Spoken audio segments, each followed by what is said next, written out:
Welcome to Daytime Ottawa here on Rogers TV. I'm your host, Derek Fage. A great episode ahead. We're going to be talking some fitness, actually fitness for the 50 plus. We're going to be talking a little travel insurance with CAA Travel and much more. But we're going to start off with getting your kids involved in the kitchen. I know you're probably panicking saying, but Derek, it's going to be a mess. It's going to be a disaster in there.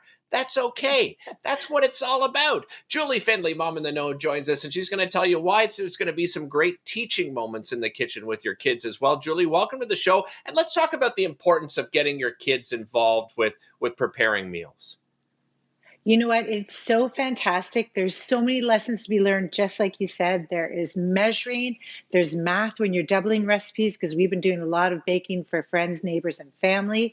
And it's just a time to kind of come together. But these are life skills you're going to need to life. You don't want your kids going away and the only thing they can make is peanut butter and banana sandwiches. Don't get me wrong. That is delicious. But For there are sure. many other things. And it also teaches you to figure out what's local, what's in season, how to shop. There's a lot of talk about like home economy and what you can afford. So now I'm starting to pick recipes that are big and massive and that we could double and freeze so kids get to learn. So I've got a couple of things to get you in the kitchen, a nice apron for sure. And maybe you can even write your favorite recipes of the year with a Sharpie. So that's fun. Another thing is kitchen conversions, like how many tablespoons there's in a cup, or 8 ounces is a cup. So there's all those fun things. And maybe a binder. I know we're all online, but I like to keep my favorites here. And then getting things out. I've always said, if you build, they will come. So now we have 2 recipes that we're going to build together. I love it. I've got upside down apple mini cakes. So all individual cakes. I've got my little cake pan, muffin tin ready here. It's going to serve 12. I'm going to crack an egg. So I'm sure you can even come along and say all the things you're learning here. Cracking, no shells. But again, don't be worried. And I love that you introed, it's going to be a mess, because it is going to be a mess. But that's okay. Yeah, well, Over time, it'll get less messy. Enjoy the experience, right? You can get the kids to help you clean up after. There's another teaching moment right there, is being responsible, right? I think that's one of the biggest ones. It's a tough one, but you can get them there. So just added a quarter cup of oil. I've got a half cup of sugar. And again, teaching those things of putting wet things together and dry things when you're baking. So we've got all wet together. We've got some applesauce, again, on Foodland Ontario. You can even learn how to make easy applesauce. That could be a starter for the little ones. And again, peeling, chopping, blending. I've got this. I've got a little bit of lemon rind to add taste. And I'm just going to stir that together. And in the meantime, I'm going to add one more wet thing, vanilla. I've got 2 cups of flour here. I'm going to add some dry in here. And this is going to be our cake batter with a little pinch of salt. Again, putting the dry in with the wet. And we're going to blend that for lack of too much time. I'm just going to blend it, put it to the side, but just show you, this is the fun part. You've got these 12 individuals. I've already put 2 tablespoons of melted butter in and chopped apples. So you're just going to take your chopped apples. It's about 3 apples, 2 cups, and you're going to have them chopped, put them at the bottom, pour the batter on, put it in the oven, 350 for about 15 minutes, and they come out beautifully. I think I sent you a photo because it's sometimes hard to see me. But that's one of them. See, doesn't that look delicious? Great. And I'm glad you mentioned the wet versus dry, because what some people don't realize is the reason you do that is because maybe you can correct me if I'm wrong, Julie, but baking is a science, right? I mean, you can get very creative in cooking, but when it comes to baking, it kind of is important to really follow those directions, right?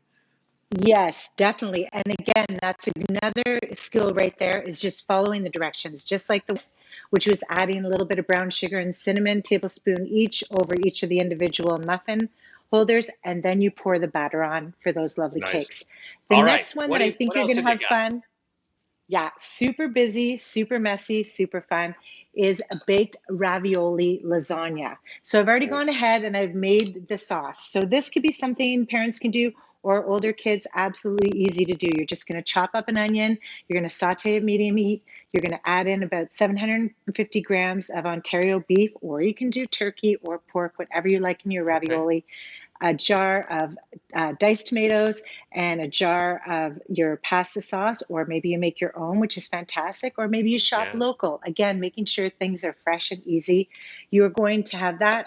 You're going to have 2 cups of mozzarella, about 3 cups of ricotta cheese, and you've got your fresh ravioli, and it is just layering fun. Doesn't have to be perfect, doesn't have to be pretty, but you're Right. going to have a 9 by 13 inch pan, and you're going to add 2 cups of the sauce on the bottom. You're going to layer your ravioli, then you're going to layer your ricotta, you're going to layer your cheese, and you're going to do that for 3 layers. And I know you can't see it from here, but the thickness of this lasagna is so beautiful. It feeds so much. Honestly, the kids, John and I, tried to eat as much as we could last night, and there's still so much of a pan left. Oh, So it's nice. I perfect. love it. Julie, you mentioned Yeah. So, shopping mhm. local. You mentioned shopping local earlier, and a question is, how do you know what is in season, right? And a lot of people go through the grocery store and they just grab things and they don't necessarily look. How do you know what's in season? What are some of those clues for people? So a couple of tips is you can look on. Usually the Foodland label is right on there, so you can see it. Grocery stores have really been getting involved that you can walk in the front and usually they have a local section. But if you're Yeah. unsure and you want to plan ahead before you go to the grocery store, you can go on foodlandontario.ca and you can click on the produce and food facts, and it'll tell you exactly what's in season, fruits, vegetables, and how long throughout the month. So again, that's why you want to pick recipes that have things that are in season. We have so many varieties of apples that are in season all year long. Ontario cheese, obviously an easy one, Oh, but there's so yeah, many great things absolutely. that you can find out. And then you'll be able to find out when greenhouse is coming into play as Yeah, well. And maple exactly. syrup is Julie, coming. yes. Oh, I cannot wait. It's one of my favorite things I look forward to. And hopefully, we'll catch up with you later on and you can share some of those wonderful recipes with us as well. Julie, thanks so much for joining us. Really appreciate it. Coming up after the break, CAA Travel offers helpful advice to Canadians. We'll be back with Karen Taft, product manager, right after this.